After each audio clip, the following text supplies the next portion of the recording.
My husband had a multiple-year-long affair, and the lawyer told me I would lose everything if I divorced him. So I spent years perfecting my payback. My revenge began by discovering my husband Dave's infidelity after 14 years of marriage and 3 kids. I saw a text appear on his work phone for just a few seconds that would forever change my life. It was a message that was actually graphic and had no business being on anyone's work phone. It was on the lock screen in the sender's name. I just froze. My first thoughts were, what the hell was that about? It's his work phone. That kind of message gets people fired. Then it hit me. Was Dave having an affair? It's amazing how the brain works. I suddenly started remembering a lot of things Dave had done that seemed odd, but I'd either dismissed them myself or immediately accepted his explanation. He was always walking out of the room to answer a call or return a text and claim that it would violate HIPAA. He was a nurse.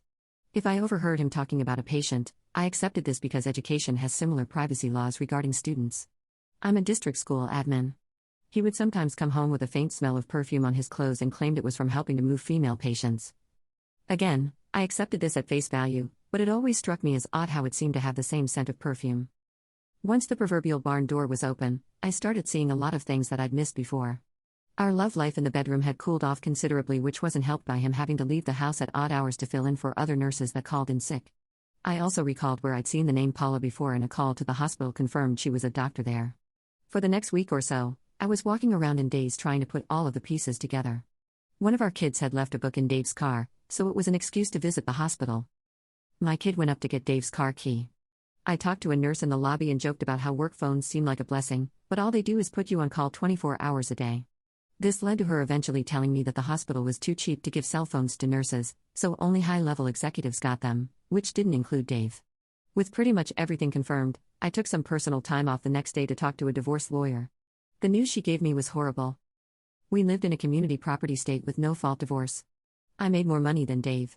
He'd been the primary caretaker of the kids, and we've been married for more than 10 years. Basically, if I filed for divorce, I'd be screwed. Lose the house, pay alimony, he'd get a huge chunk of my retirement, and I'd pay child support for the next decade unless I was lucky enough to be awarded joint custody. The worst thing she told me was that it didn't matter that he cheated. It didn't matter. I was crushed. There was only one person I could trust with this kind of information.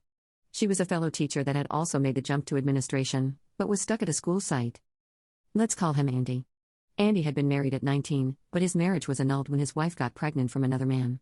Since then, he'd focused on his career, and we'd found we were kindred spirits in a lot of ways regarding K-12 education. I talked to Andy.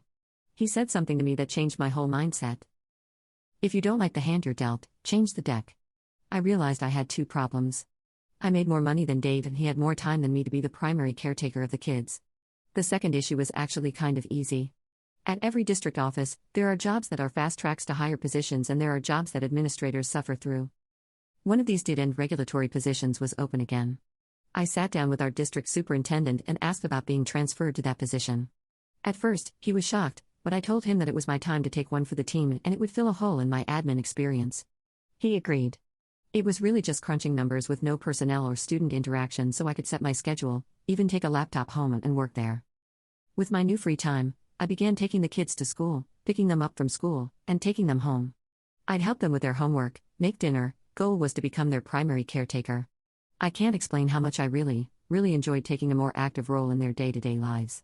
My salary hadn't been reduced, so I needed to find a way for Dave to make a lot more money than he was in his current nursing position. I remember Dave being mad that his supervisor told him in the future, bachelor degrees will be worthless and everyone will need at least a master's degree. Dave had worked hard to get his bachelor's, and that supervisor's comment peed all over his hard work. I talked him into starting a master's program. I told him that since I had a much more flexible work schedule, I would keep taking care of the kids. He was reluctant at first, then I said, you could have every evening free to study or go to class, whatever you want to do. I saw his eyes immediately light up, probably thinking that he could spend more time with Paula. To make sure he was actually completing his master's courses, I paid his tuition and fees directly to his university. It was going to take him between 2 to 3 years to finish. Those years were rough at times. I could tell every time he was rushing off or coming back from seeing Paula. There was an excitement or sense of satisfaction in his eyes that just wasn't there when he was doing his coursework. I had to either smile or pretend I didn't notice. My temper got short at times, and I found myself in arguments over petty nonsense. A couple of times I almost blew the whole charade, having to bite my tongue and apologize rather than scream insults at him that he deserved, and remained my confidant through all of this. I'd recommended him for my previous fast-track position, and he joined me at the district office. Andy was qualified, hardworking, ambitious, and only needed his foot in the door to impress the higher-ups. I even got a few pats on the back for recommending him after he impressed everyone. Andy and I started our own affair. It wasn't some hot-blooded passionate romance, but two friends giving each other what they need.